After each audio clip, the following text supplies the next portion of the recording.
el átomo, los modelos atómicos y la tabla periódica. Desde tiempos antiguos, la humanidad ha tratado de entender lo que compone la materia.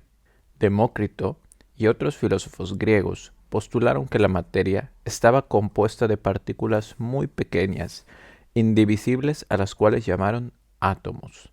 Sin embargo, Platón y Aristóteles no creían que eso fuera posible, y la idea de los átomos desapareció de la cabeza de los pensadores por mucho tiempo.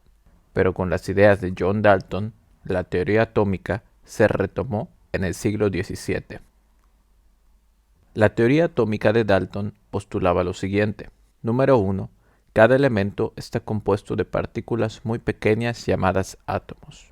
A la izquierda podemos ver un átomo del elemento oxígeno y a la derecha podemos ver un átomo del elemento nitrógeno. Número 2. Todos los átomos de un mismo elemento son iguales, pero diferentes a los átomos de otros elementos.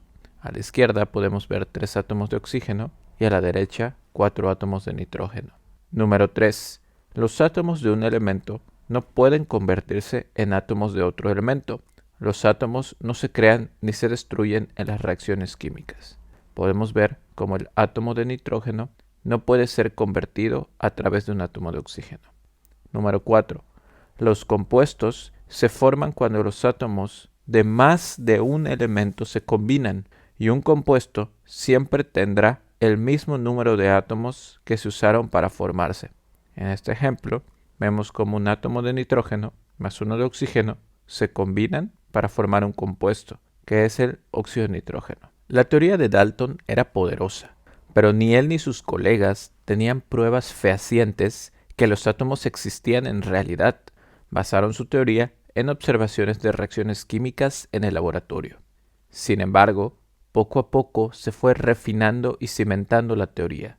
El primer paso hacia entender los átomos lo hizo J.J. Thomson, cuando en 1897, en un paper, o también llamado artículo científico, describió los rayos catódicos como corrientes de energía negativa, que ahora llamamos electrones.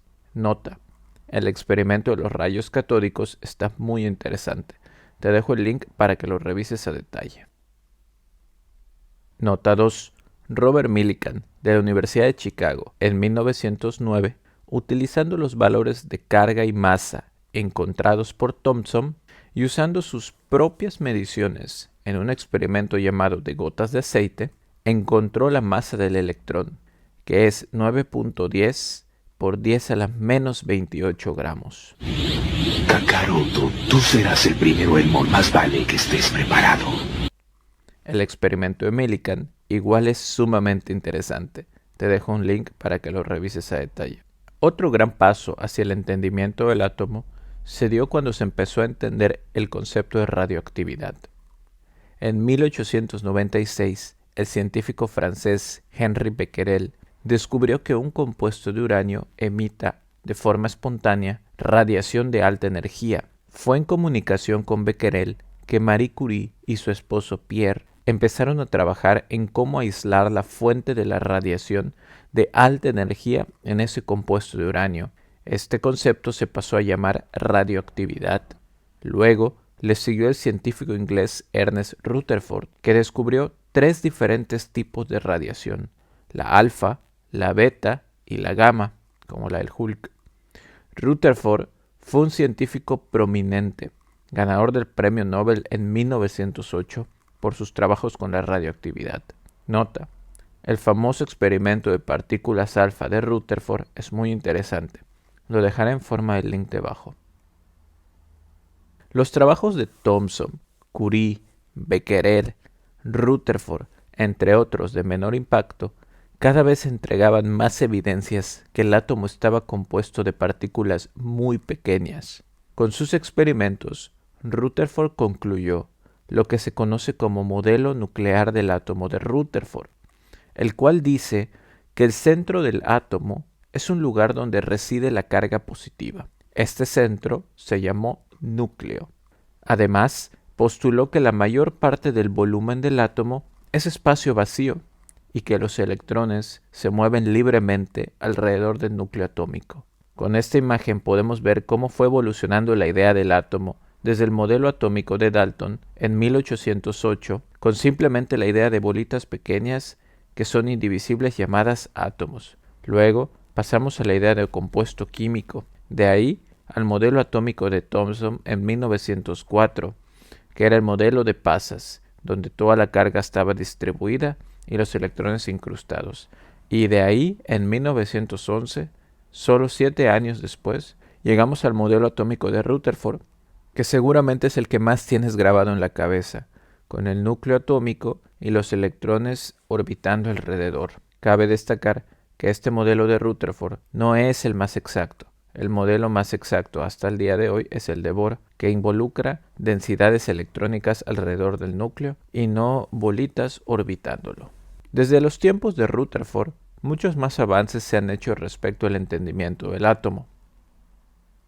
Sin embargo, a los químicos usualmente solo les importa entender protones, neutrones y electrones, pues son las partículas que tienen comportamientos químicos. En la siguiente tabla podemos ver las diferentes masas de los protones, neutrones y electrones. En primera instancia tenemos al protón con una carga de +1 y una masa de 1.0073 UMA, que es unidad de masa atómica. Luego tenemos al neutrón, que pues con carga neutral tiene una masa de 1.0087.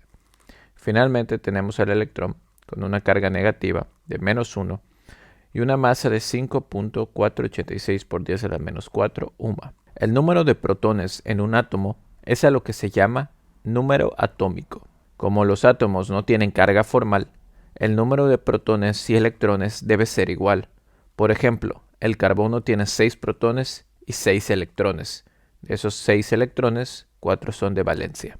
El número de masa es la suma de los protones más los neutrones en un átomo. Por ejemplo, cuando veas un elemento en tu tabla periódica, seguramente verás lo siguiente. Tenemos a la izquierda el número de masa, que es el número de protones más el número de neutrones. En este caso, para el carbono es 12.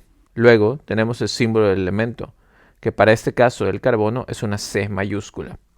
Y finalmente tenemos el número atómico, que es un numerito chiquito, que representa el número de protones o electrones. Para el caso del carbono es 6. Nota: átomos con números atómicos idénticos, pero diferentes números de masa, se llaman isótopos. Con todo el entendimiento que tenemos ahora sobre el átomo, sus números atómicos y los modelos atómicos, etc., podemos pasar finalmente a la que se le conoce como la herramienta más útil que tienen los químicos para organizar y recordar datos químicos: la tabla periódica. La tabla periódica está ordenada de forma creciente respecto a los números atómicos, es decir, que va aumentando conforme los números atómicos aumentan, y debemos este trabajo al químico ruso Dmitri Mendeleev. Los elementos están ordenados en grupos, agrupación vertical, y periodos, agrupación horizontal. Los grupos exhiben ciertas similitudes en su comportamiento químico, mientras que los periodos son llamados así porque los elementos exhiben ciertas propiedades recurrentes o periódicas, por ejemplo, la afinidad electrónica, etc. Veamos un ejemplo de cómo se ve una tabla periódica. Recordemos que tenemos al elemento, que tiene el símbolo del elemento, en este caso el potasio es K, su número atómico, que en este caso para el potasio es 19, y su peso atómico, que en este caso es 39.09.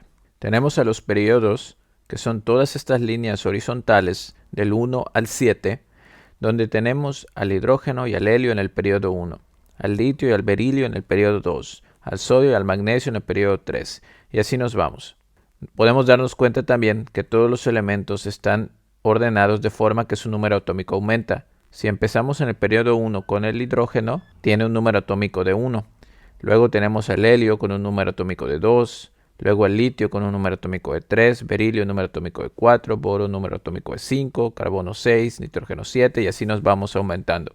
Tenemos esta pequeña escalerita que divide a los que son cafecitos de los moraditos. Puedes ver que hay algunos que son los moraditos que tienen características a veces metálicas y a veces no metálicas. En este caso, los metales son todos estos elementos de la izquierda de color café y los no metales son todos los elementos que están a la derecha de color verde. Luego tenemos a los grupos, que son estas columnas verticales conteniendo cada uno de los elementos. podemos ver que tenemos en la tabla periódica 18 grupos. Tenemos el grupo 1, donde está el hidrógeno, es el grupo de los metales alcalinos. Luego tenemos el grupo 2, donde está el berilio, magnesio, calcio, que es el grupo de los alcalinotérreos. Luego tenemos el grupo 3, y del grupo 3 al grupo 12 tenemos todos los metales de transición. Y luego tenemos a los grupos del 13 al 17, que ya incluye a los no metales. Recordemos que todos estos grupos están ordenados de manera vertical porque son grupos de elementos que contienen propiedades similares. Cerramos con una tabla de los nombres de los grupos más comunes en la tabla periódica. Ya los mencioné rapidito hace un momento, pero está mejor tenerlos en esta tablita. Tenemos el grupo 1 de los metales alcalinos. Los puedes ver a tu derecha.